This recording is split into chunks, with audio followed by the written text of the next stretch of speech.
അപ്പൊ മമ്മിയുടെ മക്കളുടെ അടുത്തേക്ക് മമ്മി ഉണ്ണി വീണ്ടും വന്നുട്ടാ. എല്ലാവർക്കും സുഖല്ലേ? ഇവിടെയും കുഴപ്പമൊന്നുമില്ല, നല്ല രീതിയിൽ പോണു. അപ്പോൾ ഇന്നത്തെ റെസിപ്പി എന്താണെങ്കിൽ ഒരു അടിപൊളി ഉള്ളിക്കറി. അതായത് ചെറിയ ഉള്ളി വെച്ചിട്ടല്ല, മമ്മി എളുപ്പത്തിന് സബോള വെച്ചിട്ടാണ് ചെയ്യണത്. സബോള കറി എന്ന് പറഞ്ഞാൽ മതി.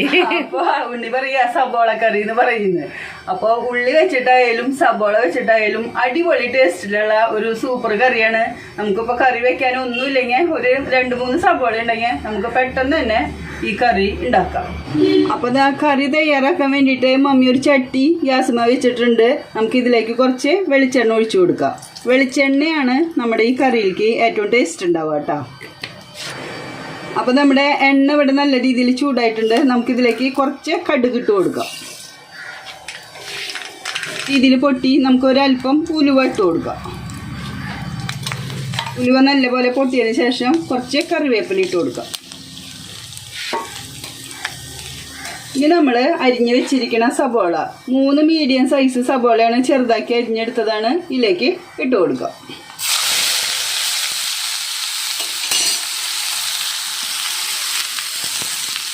ഇനി നമ്മുടെ സബോള നല്ല രീതിയിൽ ഒന്ന് നന്നായിട്ട് കളർ ചേഞ്ചായി വരണം. അത് വിചാരിച്ച് ഒരുപാട് കരിയല്ല, നമുക്ക് നല്ലപോലെ ഒന്ന് വാടി കിട്ടണം. സബോളയുടെ ഒപ്പം തന്നെ കുറച്ച് ഉപ്പ് ചേർത്ത് കൊടുക്കുന്നുണ്ട് കേട്ടോ. ഇനി നന്നായി നമുക്കിതൊന്ന് മൂപ്പിച്ചെടുക്കണം. സബോള വലുതാക്കി അരിയേണ്ട കാര്യമൊന്നുമില്ല, ഇങ്ങനെ പൊടിയായിട്ട് അരിഞ്ഞാലും പ്രശ്നമൊന്നുമില്ല. നിങ്ങൾക്ക് സമയം ഉണ്ടെങ്കിൽ പകുതി സബോളയും പകുതി ചെറിയ ഉള്ളിയും ചേർക്കാട്ടോ. നമുക്കിപ്പോൾ ഒട്ടും ടൈമില്ല, അതുകൊണ്ട് ഞാൻ സബോള തന്നെയാണ് ചേർക്കണേ. സബോള മാത്രം ചേർത്താലും നമ്മുടെ ഈ കറിക്ക് ഒരു ടേസ്റ്റ് കുറവും ഉണ്ടാവില്ല. അപ്പം നമ്മുടെ സബോള ചെറുതായിട്ട് വാടി വന്നിട്ടുണ്ട്. ഈ സമയത്ത് ഒരു 2 പച്ചമുളക് മമ്മി ചേർത്ത് കൊടുക്കാം കേട്ടോ. അതും കൂടെ ഇതിൻ്റെ ഒപ്പം തന്നെ കിടന്ന് വാടിക്കോട്ടെ. അപ്പം നമ്മുടെ സബോള ഇവിടെ നല്ല രീതിയിൽ വാടി വന്ന് കളറൊക്കെ ഒന്ന് ചേഞ്ച് ആയി വന്നു തുടങ്ങിയിട്ടുണ്ട് കേട്ടോ. ഇനി നമുക്ക് ഇതിലേക്ക് തീ ഒരല്പം ഒന്ന് കുറച്ച് കൊടുക്കാം. എന്നിട്ട് 1 സ്പൂണ് മുളക് പൊടി, ഒരു 1/4 ടീസ്പൂണ് മഞ്ഞൾപ്പൊടി, 1 സ്പൂണ് നിറയെ മല്ലിപ്പൊടി, ഒരു 1/4 ടീസ്പൂണ് കഷ്ടി കായത്തിൻ്റെ പൊടി. ഈ പൊടികൾ എല്ലാം കൂടി നമ്മളിതിലേക്ക് ചേർത്ത് കൊടുക്കുക. എരിവ് നിങ്ങളുടെ പാകത്തിന് നോക്കിയിട്ട് ഇട്ടോളൂ കേട്ടോ. നമ്മളിപ്പോൾ ഇതിലേക്ക് എരിവിനായിട്ട് 2 പച്ചമുളക് മാത്രമേ ചേർത്തിട്ടുള്ളൂ. മുളക് പൊടി നിങ്ങളുടെ ആവശ്യത്തിന് ഇട്ട് കൊടുക്കാം. നന്നായിട്ട് ഇതിൻ്റെ പച്ചക്കുത്ത് മണമൊക്കെ പോകണം. അപ്പോൾ നമ്മളിട്ട പൊടികൾ മുഴുവൻ നല്ലപോലെ മൂത്ത് വന്നിട്ടുണ്ട് കേട്ടോ. ഇനി ഇതിലേക്ക് കുറച്ച് പുളിവെള്ളം ചേർത്ത് കൊടുക്കുകയാണ്. പുളിയും അതുപോലെ തന്നെ നിങ്ങളുടെ പാകത്തിന് നിങ്ങൾക്ക് ഒഴിച്ചു കൊടുക്കാം കേട്ടോ. അപ്പം മമ്മി ഒരു നെല്ലിക്കയുടെ വലുപ്പത്തിലുള്ള പുളി പിഴിഞ്ഞെടുത്തതാണ്. നെല്ലിക്കയുടെ വലുപ്പമൊന്നുമില്ല, അതിനേക്കാളും ചെറുതായിരുന്നു. അല്ലല്ലോ. അപ്പോൾ അത് ഇതിലേക്ക് ഒഴിച്ചു കൊടുക്കാണ്. അപ്പോൾ നല്ല രീതിയിൽ നമ്മളിതൊന്ന് വഴറ്റി കൊടുക്കണം കേട്ടോ. ഇനി നമുക്കിതിലേക്ക് ആവശ്യത്തിനുള്ള വെള്ളം കൂടെ ഒഴിച്ചു കൊടുക്കണം. അപ്പോൾ നമ്മുടെ പുളിവെള്ളം ഒഴിച്ചു കൊടുത്തത് കംപ്ലീറ്റ് വറ്റി വന്നു കേട്ടോ. നല്ല രീതിയിൽ സബോളയിൽ പിടിച്ചിട്ടുണ്ട്. ഇനി നമുക്ക് കറിയിലേക്ക് ആവശ്യത്തിനുള്ള കുറച്ച് ചൂടുവെള്ളം ഇതിലേക്ക് മമ്മി ഒഴിച്ചു കൊടുക്കണം. എപ്പോഴും നല്ല ചൂടുള്ള വെള്ളം തന്നെ ഒഴിച്ചു കൊടുക്കാൻ ശ്രമിച്ചോളൂ കേട്ടോ. നമ്മൾ കുറച്ചധികം തന്നെ ഒഴിക്കുന്നുണ്ട്. ഇത് നല്ല പോലെ വറ്റി വരണം. ഇതല്ലേ നമ്മളെന്തായാലും പച്ചവെള്ളം ഒഴിച്ചാലും തിളപ്പിക്കില്ലേ, പിന്നെ എന്തിനാ ഈ ചൂടുവെള്ളം ഇങ്ങനെ ഒഴിക്കണത്? ചൂടുവെള്ളം ഒഴിച്ചാൽ പെട്ടെന്ന് തന്നെ നമുക്ക് കറി റെഡിയായി കിട്ടും ചെയ്യും. അല്ലെങ്കിൽ നമ്മൾ രണ്ടാമതും ഇത് ചൂടാവണ വരെ വെയിറ്റ് ചെയ്യണം. അത്രേ ഉള്ളൂ അല്ലേ? ഞാൻ പച്ചവെള്ളം ഒഴിച്ച് തിളപ്പിക്കും. അല്ലല്ല, നമ്മുടെ കറിക്ക് ടേസ്റ്റും കിട്ടാ.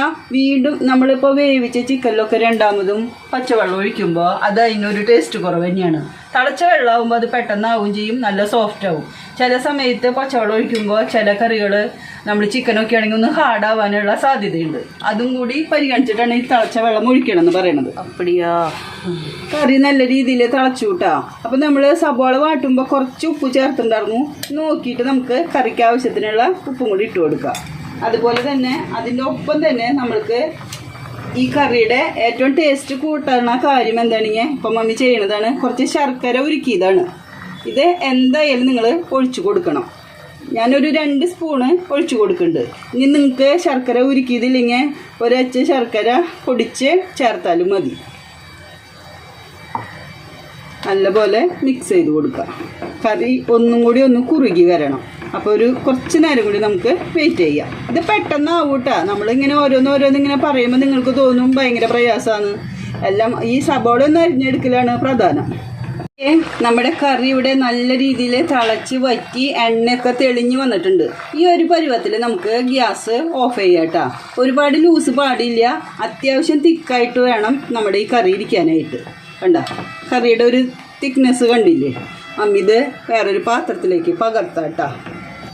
അപ്പോൾ എല്ലാ കറികളും മമ്മി ഈ ബൗളിലേക്കൊന്ന് മാറ്റിയെടുക്കുന്നുണ്ട്.